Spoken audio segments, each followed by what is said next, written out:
What's happening, everybody? Welcome back to another video. I hope you're all doing alright. Game week 7 in the Premier League. I can't fucking wait, boys. I am so excited for this. I'm just going to be going through Saturday's games. I'll do separate videos for the Forest and Brentford match and the Fulham and Chelsea one, but yeah, I'll just be going through the 8 that we've got today. Before I do, like, subscribe if you want to. You don't have to, but I appreciate it if you do. So with that being said, we'll just jump right into it. First game, early kickoff. We've got Aston Villa at home to Brighton. Tough one. These opened up at evens. Like, it was basically just 50-50, but there's a bit of money coming on Brighton the past couple of hours, so they are now a slight favourite. But if I was betting this game, I wouldn't even be looking at a result. I really wouldn't. I'd be looking at goals. Goals all day, and I'll tell you why. Brighton haven't kept a clean sheet all season. They haven't. 7 of the last 8 has seen 3 or more. 9 out of Villa's last 10 has seen 3 or more. And 9 out of Brighton's last 10, both teams have scored in it. This screams over 2.5 to me. It really does. And bear in mind, like I've just said, Brighton are now a slight favourite, but Villa are unbeaten against Brighton in the last 6. That's mad, that. You wouldn't have thought it, would you? So, like I said, I'd be staying away from the results. There's some injuries as well. Villa has got, Buendia, Tyrone Mings, Diego Carlos still out, Bailey, Moreno, Ramsey are questionable. Whereas on the other hand with Brighton, it's not too bad. They're only missing Enciso, Pascal Gross, Milner, Lallana. That's not too bad. I'd be staying well away from a full-time result, and like I said, if you're betting this one, over 2.5, well over, all day. Moving on. Bournemouth at home to Arsenal. This isn't as cut and dry as you think it's going to be. You'd look at this and go, you know what? Arsenal win all day. And maybe it is. Maybe I'm just overthinking it, but there's so many injuries. Well, maybe not so injuries, but there's so many questionable people. Questionable players for Arsenal. I mean, just look at this: Martinelli, Declan Rice, Trossard, Saliba, Saka. Now, the first 3, Martinelli, Rice and Trossard, I know Arteta said they weren't in training today, but I think we'll see Saliba. I'm not so sure about Saka. If Saka's fit, he plays, but I know all the Arsenal fans have been moaning, saying, he's been overworked and whatnot, so hey, look, I mean, Arsenal probably do Bournemouth with Jesus and Nketiah, Odegaard. I think that gets the job done. The big question mark on this game for me is Dominic Solanke going to play for Bournemouth? Because he's questionable as well. If he does, I'm not saying it's a different story if he does, because that's not what I'm saying at all, but both teams have scored 6 times out of 8 in this fixture, and it's seen 3 or more goals 8 out of the last 10. If Solanke plays, that both teams to score might be a little bit better than just going for Arsenal to win, but we'll keep an eye on that one. Next game is fucking hell. What a match this one's going to be. We've got Everton at home to Luton. Wow. What should you even say about these two? No clean sheet for both in the last 8. Both teams have scored in Everton's, 4 out of Everton's last 5, and there's been 3 or more goals in them. Not really much to say, not many injuries. Michalenko is a doubt, but that's whatever. And I don't even know whether, I think Ross Barkley is out for Luton as well. Everton won the last 2. I don't even know why I'm thinking about this. Everton at home should beat Luton. no problem. There you go. Everton win. Simple as that. Moving on. Man United v Palace. We've just seen this. We've just seen a watered down version of this in the cup, haven't we? Man United put out a team that's nowhere near as strong as the one they're going to put out tomorrow. Beat them 3-0. You know, United are unbeaten in this fixture in the last four. We've scored in every one. It's been 3 or more goals in 5 out of United's last 6. 4 out of Palace's last 5, seeing 3 or more.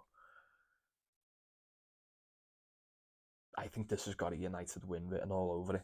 Like I said, the main reason being the team they're going to put out is going to be a lot stronger than the one. Well, maybe not a lot stronger, but you'd imagine it to be better than the one they played in the cup. Like, they started Garnacho, Pellistri. Yeah.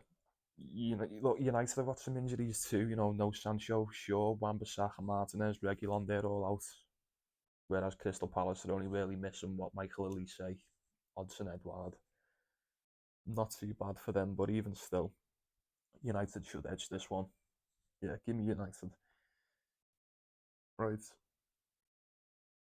Who've we got next? Newcastle at home to Burnley. Probably the easiest one of the entire day. Newcastle unbeaten in the last 4, and they've kept 4 clean sheets as well. He seems to have got that rough patch out of the way. Seem to be in a bit of form. This should be, like I said, easy pick. Easy pick. Newcastle win. Oh, look, I'm still going with Newcastle win, but just get on this. Obviously, Harvey Barnes. We're not going to be seeing him for a while. That's quite a shame. But then at the same time, Botman, Bain, Bruno G, Isak, Jacob Murphy, Callum Wilson, all doubtful. Now, I reckon we'll see at least 3 of them. And I'll tell you who, I think Botman will be alright, I think Bain will be alright, and I think Callum Wilson will be fine as well. And I think they'll go on an absolute fucking rampage against the Burnley team who've got, 1 point all season. Come on, no brainer, boys. What are we doing? Newcastle all day. Next match, West Ham at home to Sheffield United. This is another one. You thought the last one was easy. This one's probably easier. Sheffield, no wins in the last 8. West Ham have lost the last 2, but it was against us and City, so can't really take much from that. West Ham seen 3 or more goals, 6 out of the last 7. Sheffield have seen 3 or more, 5 of the last 6. Both teams have scored. West Ham 7 out of West Ham's last 8. Easy home win for West Ham, this, boys. Easy home win. Look, you see in that Newcastle game, Sheffield United clearly can't defend a set piece. You've got the likes of Ward-Prowse on West Ham's team. You've got Kurt Zouma, who's playing really good. Aguerd. That just spells trouble for me. That spells danger, and I think West Ham wipe the floor with Sheffield. I really do. Right, we've only got 2 more, haven't we? The next one is Wolves at home to Man City.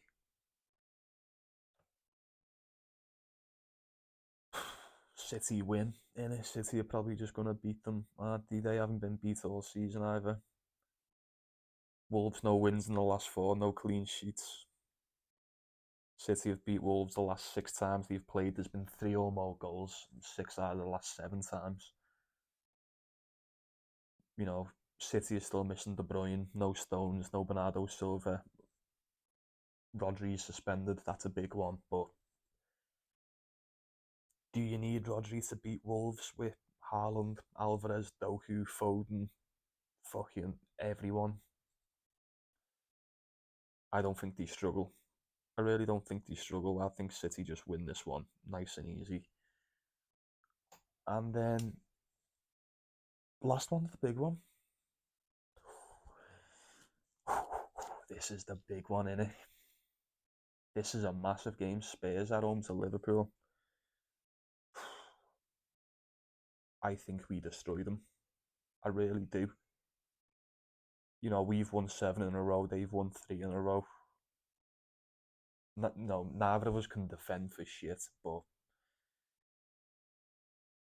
I just think there's something different about us this season. I really do. Like, Tottenham look good as well, but I think this is a statement game. This is a massive statement game. We go down there, and then yeah, I can't look any other way than a Liverpool win, or well, probably the most nailed pick of the entire card, over 2.5 in this one. Look, there's been 3 or more goals, 7 out of 7 Liverpool games. Both teams have scored 8 out of Spurs' last 10 and 9 out of our last 10.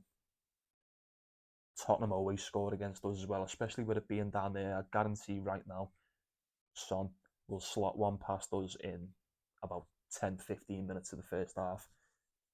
Guarantee it. Um, but with that being said, get on this.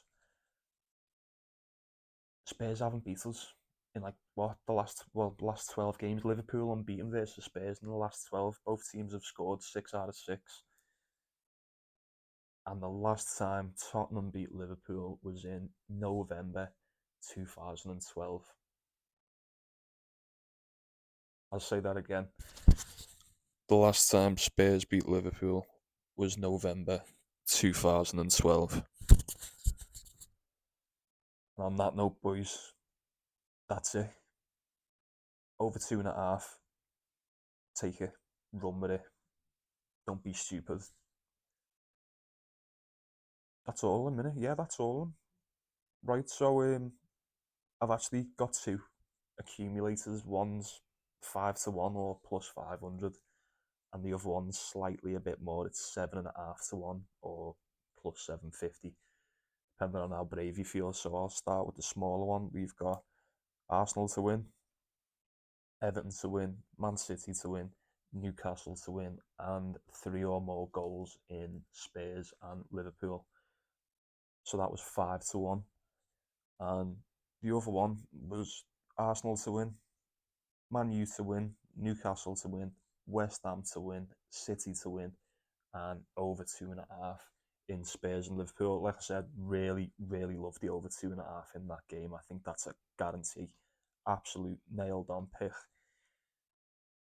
And yeah, thanks for watching. Appreciate it. Voice is going here. I'm sure I'm getting sick. I do apologise. Appreciate you watching. Take care. Take it easy. I'll see you in a bit. Let's get some cash. See you later.